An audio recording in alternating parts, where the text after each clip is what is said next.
C'est cruel, ça, pour un homme, ça. Ben, c'est un homme. Ah, ben, c'est ça. Écoute, j'ai un souvenir de mon premier match très précis, c'est que j'avais jamais eu vraiment le trac, moi, avant. Là, j'ai su ce que c'était chaque cellule de ton corps qui fait « Ah! » Je me souviens plus, je pense que ça s'appelle le Motel Univers, je me souviens pas, mais... Improvisation mixte qui a pour titre Hôtel Universel.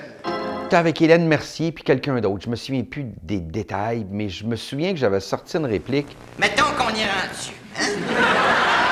C'est un personnage qui partait puis qui devait aller en Allemagne.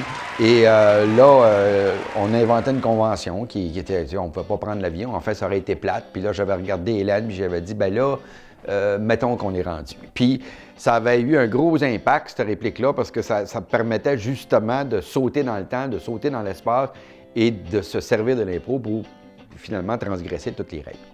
Si on regarde tous les gens qui sont passés par la LNI, il y a eu beaucoup d'animateurs, les Patrice Lécuyer, Gaston Lepage, Chantal Lamarre, moi. On a fait beaucoup de télévision par après en animation parce que les gens nous faisaient confiance, nous ayant vus à la LNI. Il y avait des bandes, il y avait des chandails de hockey, puis en plus, c'était drôle, c'était ludique. Vraiment, ça a été un coup de foudre, puis c'est probablement le déclencheur de ma volonté de faire ça dans la vie. Je me suis dit, hein, on peut faire ça, on peut être payé pour faire ça, c'est ça que je veux faire. L'impro en 2015 est vraiment un spectacle avec des gens, tu sais, c'est comme c'est au niveau du cirque, là. C'est comme, ils maîtrisent leur art parce que c'est du monde qui sont nés avec l'impro, qui en ont fait, des fois qui ont fait des ligues parallèles. Fait que ça donne un show absolument toujours enlevant. Il y a un langage, on pourrait dire aujourd'hui, un langage d'improvisation qui s'est développé, ce qui fait que les joueurs se comprennent très, très rapidement sans rien dire. Alors, ils arrivent à créer des histoires cohérentes sans trop qu'on s'en aperçoive. C'est ça qui est génial.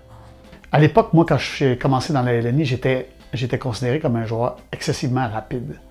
Ma génération, à moi qui arrivait, ceux qui étaient là faisaient « c'est bien vite, leurs codes sont bien différents et on allait plus vite au but ». Les joueurs d'aujourd'hui sont encore plus vite que nous autres. Alors, moi, personnellement, je pense que je serais plus capable de jouer aujourd'hui, j'aurais pas la vitesse. J'aurais l'esprit, mais j'aurais pas la vitesse des joueurs d'aujourd'hui. Ça, c'est clair. Il y a des joueurs excessivement brillants et vite, dont le petit produit montmorencien, du mime de Montmorency, Pierre-Luc Funk. Regardez les bancs,